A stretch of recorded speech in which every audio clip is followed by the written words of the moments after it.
నిర్గమకాండము 10వ అధ్యాయం.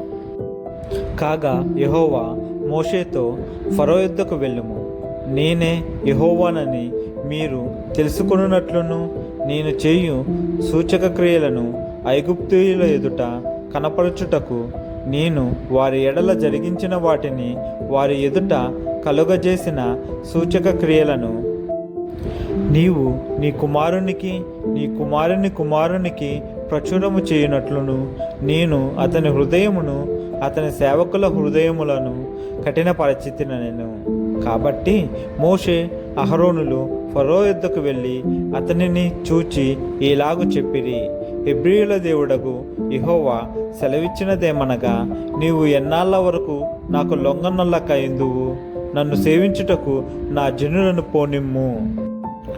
నీవు నా జనులను పోనీయనొల్లని ఎడల ఇదిగో, రేపు నేను మిడతలను నీ ప్రాంతములలోనికి రప్పించెదను. ఎవడనూ నేలను చూడలేనంతగా అవి దాన్ని కప్పును. తప్పించుకుని నా శేషమును, అనగా వడగండ్ల దెబ్బను తప్పించుకొని మిగిలిన దానిని అవి తినివేయును. పొలములో మొలిచిన ప్రతి చెట్టును తినును. మరియు అవి నీ ఇండ్లలోనూ నీ సేవకులందరి ఇండ్లలోనూ ఐగుప్తీయులందరి ఇండ్లలోనూ నిండిపోవును. నీ పితరులు గాని నీ పితామహులు గాని ఈ దేశంలో నుండిన నాట నుండి నేటి వరకు అట్టి వాటిని చూడలేదని చెప్పి ఫరో ఎదుట నుండి బయలు వెళ్ళెను. అప్పుడు ఫరో సేవకులు అతన్ని చూచి, ఎన్నాళ్ళ వరకు వీడు మనకు ఊరిగా నుండును? తమ దేవుడైన యెహోవాను సేవించుటకు ఈ మనుష్యులను పోనిమ్ము. ఐగుప్తు దేశము నశించినదని నీకింకనూ తెలియదా అనిరి. మోషే అహరోనులు ఫరో యొద్దకు మరలా రప్పింపబడగా అతడు, మీరు వెళ్ళి మీ దేవుడైన యెహోవాను సేవించుడి. అందుకు ఎవరెవరు వెళ్ళుదురని వారిని అడిగెను.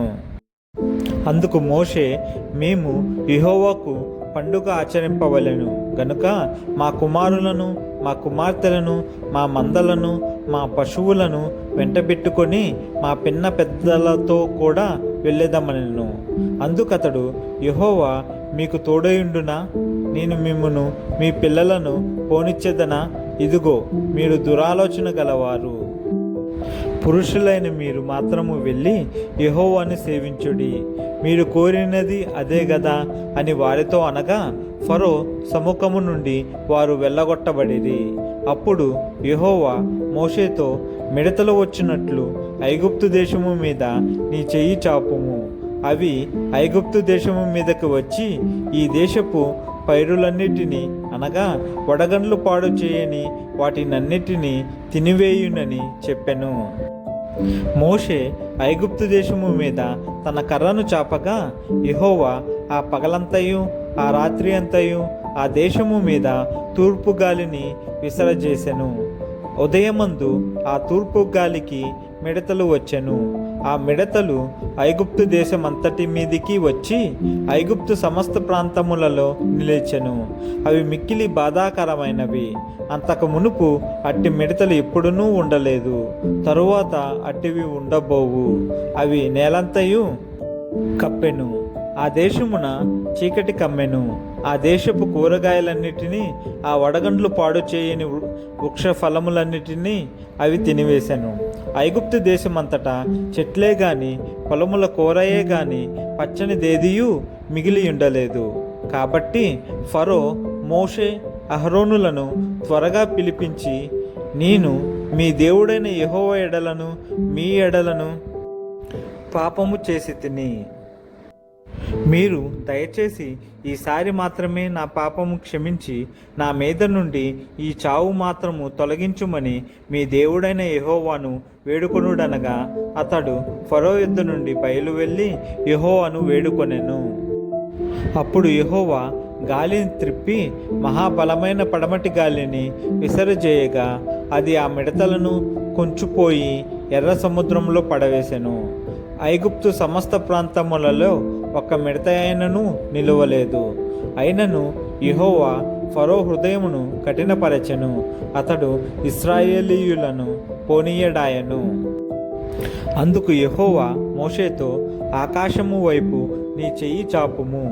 ఐగుప్తు దేశము మీద చీకటి చేతికి తెలియనంత చిక్కని చీకటి కమ్ముననెను.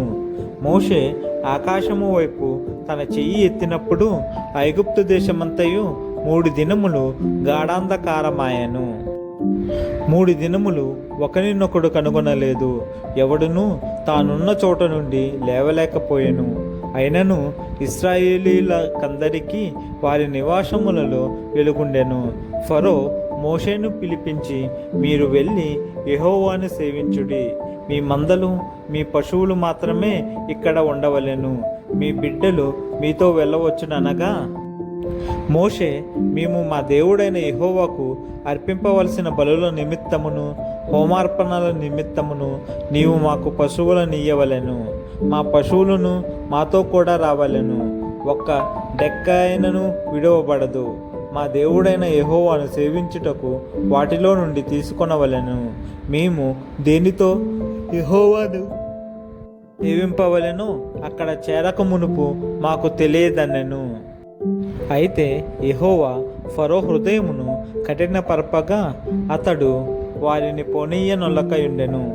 గనుక ఫరో, నా ఎదుట నుండి పొమ్ము, భద్రము సుమి, నా ముఖము ఇకను చూడవద్దు.